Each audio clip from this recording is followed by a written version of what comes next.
মাননীয় স্পিকার, আজকে বাংলাদেশের ইতিহাস তিনটি সন ৭১, ৯০ এবং ২০২৪, আপনি দেখবেন প্রত্যেকটি ইতিহাসের সঙ্গে বিএনপি বিএনপি বিএনপি জড়িত। মাননীয় স্পিকার, আজকে যে আমি মহান সংসদে দাঁড়িয়ে কথা বলছি, এই আমার দাঁড়িয়ে কথা বলার জন্য যে মানুষটির অবদান, যে মানুষটির সাহচর্য, যে মানুষটি বিভিন্নভাবে আমাকে দিক নির্দেশ দিয়েছেন, আমি আমার বক্তব্যের মধ্যেই আমি সেই মজলুম মানুষটির কয়েকটি বিষয় এই মহান সংসদে তুলে ধরতে চাই।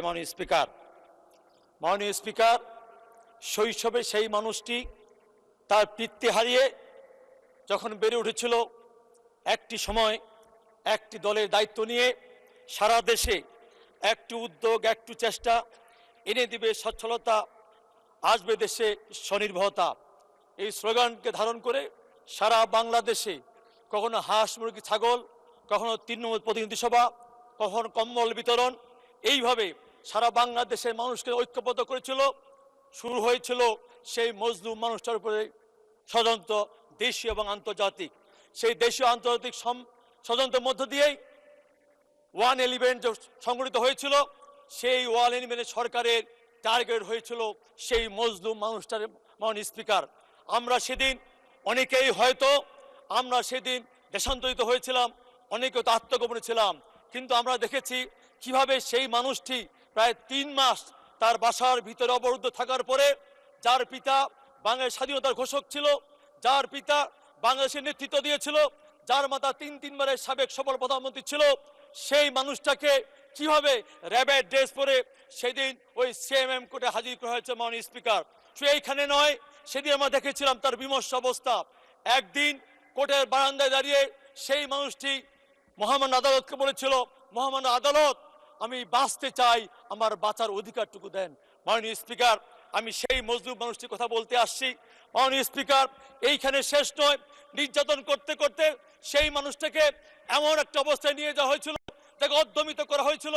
সেই সময় চিকিৎসার জন্য যখন তাকে দেশে বাড়ি পাঠিয়ে দেওয়া হয়েছিল, উনি কিন্তু কখনোই কোনোদিন তার মাথা নত করে নাই।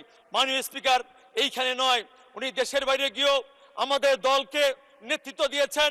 নেতৃত্ব দিয়ে এই যে আজকে আমাদের সামনে আমাদের জুলাই যোদ্ধারা আছেন, আমি বলতে চাই সেই জুলাই আন্দোলনে আমি দেখেছি কিভাবে সেই মানুষটি নেতৃত্ব দিয়েছেন, কখনো তার স্ত্রীকে পাশে রেখে, এমনকি আমাদের তরুণদেরকে আরো সাহস যোগানোর জন্য আমার তরুণদের বয়সের সঙ্গে মিল রেখে তার একমাত্র কন্যাকে কিন্তু সেই দিন ওই স্কাইবির মাধ্যমে হাজির করেছিল। আমার কথা বলেছে। মাননীয় স্পিকার, এইখানে নয়, আমার সামনে আজকে বসে আছেন বিরোধী দলের নেতা।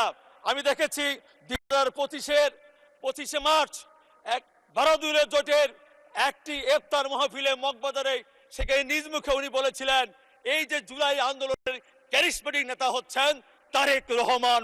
মাননীয় স্পিকার, আজকে তাই এই প্রধানমন্ত্রীর আজকে এই যে ধন্যবাদ বক্তব্যের মধ্যে দিয়ে আমি শুধু বলতে চাই, আজকে রাষ্ট্রপতি ধন্যবাদ বক্তব্যের মধ্যে বলতে চাই, আজকে রাষ্ট্রপতি যে কথাগুলো বলেছেন এর মধ্য দিয়ে উনি বিগত দিনের সেই ফ্যাসিস্টকে ফ্যাসিস্ট হিসেবে স্বীকার করেছেন, এবং এর মধ্য দিয়ে আমাদের শহীদ প্রেসিডেন্ট জিয়াউর রহমানকে তার স্বাধীনতা ঘোষণা নিয়ে অনেক ধরনের ষড়যন্ত্র হয়েছিল। মাননীয় স্পিকার, সেই দিন আমাদের এইখানে রাষ্ট্রপতি তার বক্তব্যের মধ্যে দিয়ে স্বীকার করে প্রমাণ করেছেন ইতিহাসকে বিভিন্ন ষড়যন্ত্র করে মুছে ফেলার চেষ্টা করা হয়, ইতিহাসের সত্য সত্যই সেই দিন কিন্তু এই রাষ্ট্রপতি তার বক্তব্যের মধ্যে সেটা ধারণ করেছেন, এবং আমাদের এই মহান সংসদে সেটা প্রমাণ হয়েছে। মাননীয় স্পিকার, মঞ্চ আমি বলতে চাই, আমার এই বিরোধী দলের নেতৃবৃন্দ আছেন, এই গত 12 ফেব্রুয়ারি নির্বাচনকে সামনে রেখে আপনারা কিন্তু বিভিন্ন জনসভায় বিভিন্ন সভা সমাবেশে বলেছিলেন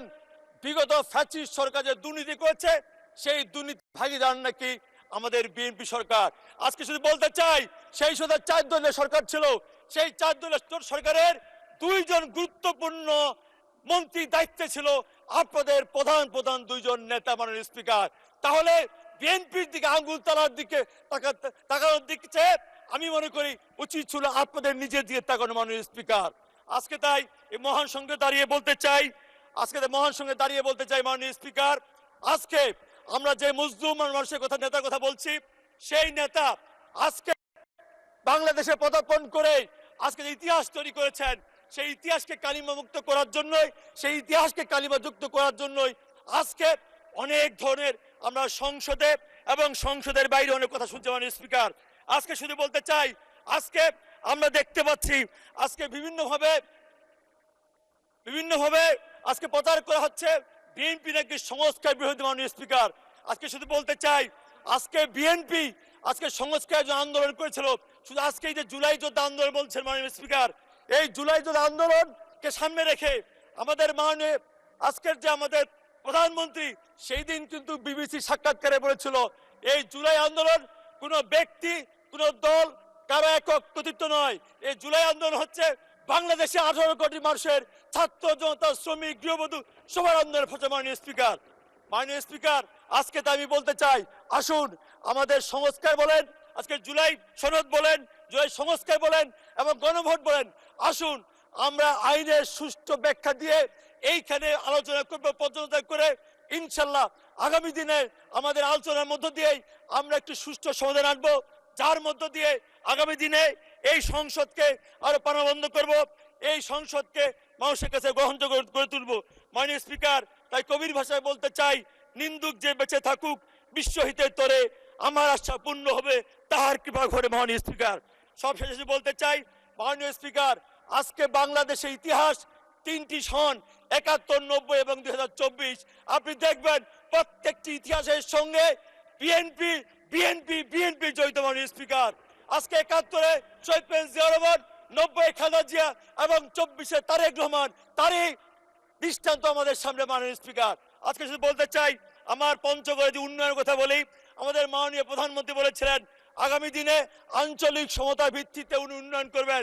সেই দিক থেকে আমার পঞ্চগড় দেবীগঞ্জে একটি আমাদের উন্নয়নশীল জায়গা উনি নির্ধারণ করেছেন এবং পঞ্চগড়ের যে হাসপাতাল আছেন, সেই হাসপাতাল অবকাঠামো আছেন 250, কিন্তু দীর্ঘদিন ধরে ওই অবকাঠামো পড়ে আছে, কোনো ডাক্তার নাই, কোনো মেডিকেল ইকুইপমেন্ট নাই।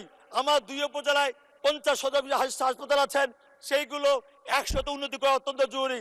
মাননীয় স্পিকার, আমাদের উত্তরাঞ্চলের জেলা, সেখানে কোনো টেকনিক্যাল কলেজ নাই।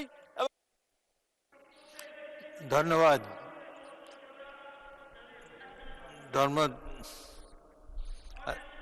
এক মিনিটে কনক্লুড করেন। মাননীয় স্পিকার, আমরা আগামী দিনে পঞ্চগড়কে পর্যটন নগরীতে রূপান্তর করতে চাই। মাননীয় স্পিকার, সেই হিসেবে আমরা অনেকগুলো পদক্ষেপ নিয়েছি।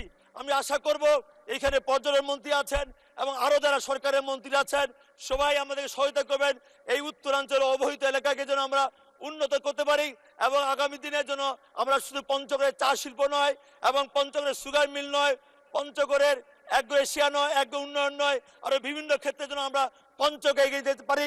এই জন্য আমি আমাদের মাননীয় প্রধানমন্ত্রীর সুদৃষ্টি কামনা করে এবং সংসদকে আমাকে বক্তব্য দেওয়ার জন্য ধন্যবাদ কৃতজ্ঞ জানিয়ে, এবং আমাদের ওই অবৈধ এলাকায় রাস্তাঘাটের বেহাল অবস্থা, দীর্ঘ 17 বছর ধরে কোনো উন্নয়ন হয় নাই, সেই বিষয়গুলো অবশ্যই আপনারা দেখবেন। এই কথাগুলো বলে এই সংসদকে আবার ধন্যবাদ কৃতজ্ঞ জানিয়ে আমার বক্তব্য শেষ করছি। মাননীয় স্পিকার, আসসালামু আলাইকুম।